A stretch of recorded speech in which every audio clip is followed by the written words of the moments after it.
साथियों जय भीम। नव बुद्धाय। साथियों सर्वप्रथम मैं अपनी बात कहने से पहले आपको 10 सेकंड की बात बताना चाहता हूँ। बड़े ही दुखपूर्ण शब्दों में मैं अपनी बात बता रहा हूँ। साथियों आज अभी अभी मालूम हुआ है कि इलाहाबाद प्रयागराज में दलित शंकराचार्य शूद्र शंकराचार्य के नाम से फेमस और मुझे गाइडेंस देने वाले 2015 से ही मेरे साथ इलाहाबाद क्षेत्र में कंधे से कंधा मिलाकर के काम करने वाले बहुत ही सीनियर बुद्धिजीवी एडवोकेट नाथुराम बौद्ध जी का निधन हो चुका है। साथियों मुझे दुख है कि वो आभास महासंघ की टीम में बड़ा ही सहयोग करते थे, बहुत ही कर्मठ और बड़े मिशनरी हमारे सीनियर एडवोकेट थे। साथियों आज इलाहाबाद क्षेत्र पूरा उनकी भरपाई नहीं कर सकता है। साथियों मैं उन्हें अश्रुपूर्ण श्रद्धांजलि के साथ जय भीम नव बुद्धाय बोलना चाहता हूँ और साथियों भगवान बुद्ध की करुणा बनी रहे। साथियों अब मैं अगली बात बताना चाहूँगा कि अभी अभी मेरे फ़ोन पर व्हाट्सएप पे फेसबुक पर और मुझे मेरे साथियों ने जो एडवोकेट्स हैं दिल्ली के, उन्होंने बताया कि 26 नवंबर को संविधान दिवस की स्थापना के तौर पे संविधान दिवस के अवसर पर माननीय सुप्रीम कोर्ट में डॉक्टर बी.आर. अम्बेडकर साहब की प्रतिमा स्थापित होने जा रही है। साथियों ये हम लोगों के लिए क्या पूरे देश के लिए खुशी की बात है, लेकिन खुशी के साथ साथ सबसे बड़ा दुख ये है कि संविधान 1950 में लागू हुआ और आज 2023 अर्थात 50 साल वो पीछे और इधर 23 साल ये, यानी कि 70-73 साल बाद आज भारत सरकार और भारत के सुप्रीम कोर्ट के जजेस को, सुप्रीम कोर्ट को ये कैसे याद आई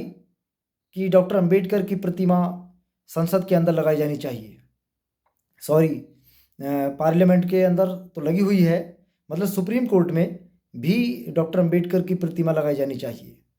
बहुत लंबा समय बीत गया, अब तक तो बहुत पहले ही साथियों ये समझ आनी चाहिए थी सब लोगों को कि ये प्रतिमा पहले ही लग जानी चाहिए थी। तो साथियों आभास महासंघ तो लगातार आवाज़ उठा रहा है, सामाजिक स्तर पर भी राजनीतिक स्तर पर भी चाहता है आभास महासंघ और बिलू वाहिनी बहुजन पैंथर ऑफ इंडिया के साथियों डॉक्टर अंबेडकर की प्रतिमा न केवल सुप्रीम कोर्ट में बल्कि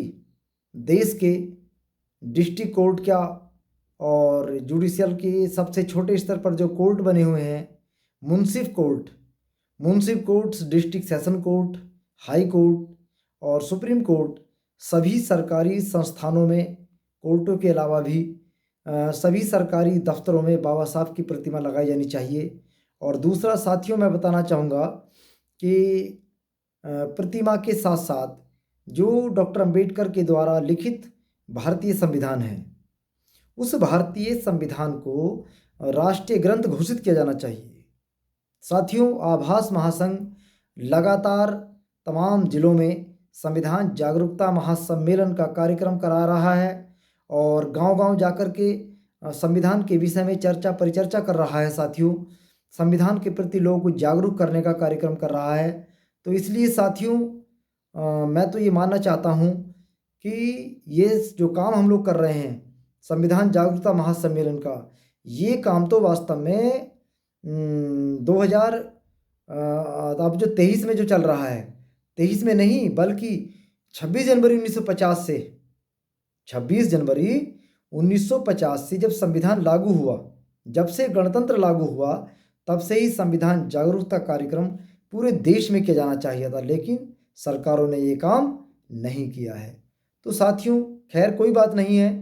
अब चूँकि अंबेडकर की संतानें जिंदा हैं, अंबेडकर की संतानें जाग चुकी हैं, तो साथियों उन अंबेडकर की संतानों का जिम्मा है, उनका जो एक कार्य होना चाहिए वो होना चाहिए कि डॉक्टर अंबेडकर की विचारधारा, उनकी बात को, उनके विचार को, उनके कार्यों का प्रचार प्रसार खुद ही करें। सरकार के इसमें भलामे में ना रहे कि सरकार ये सारा काम करेगी, नहीं, सरकार करे या ना करे, लेकिन अंबेडकर की संतानों को ये काम करना होगा। अंबेडकर के विषय में, अंबेडकर के प्रयासों को, अंबेडकर के संघर्ष को और अंबेडकर के जो तमाम कानून निर्माण की प्रक्रिया को हमें हर व्यक्ति को, हर समाज के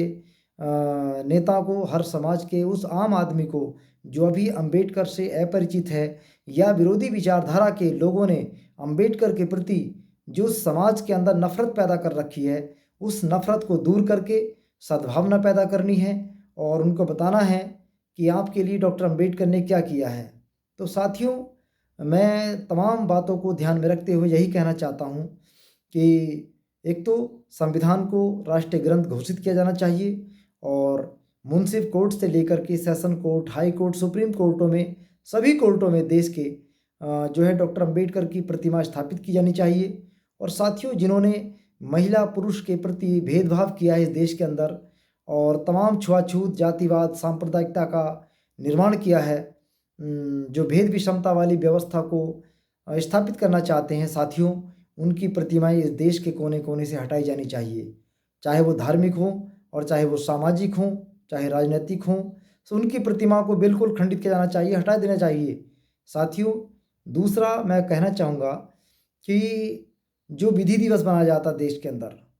विधिक दिवस भी डॉक्टर अंबेडकर के जन्म दिवस को विधिक दिवस बनाया जाना चाहिए और तमाम ऐसे दिवस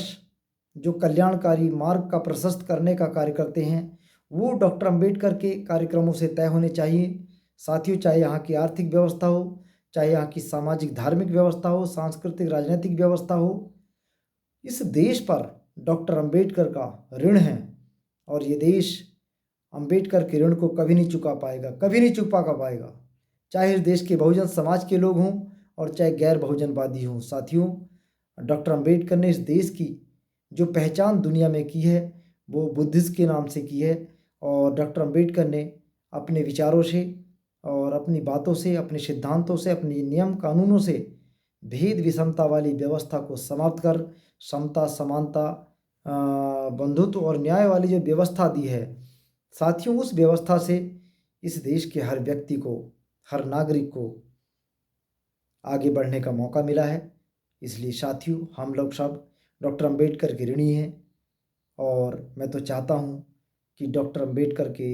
ऋण को हम कभी चुका नहीं पाएंगे। बस इतना मैं कहना चाहता हूँ साथियों कि डॉक्टर अंबेडकर को जो है हम लोग याद करते रहें और उनके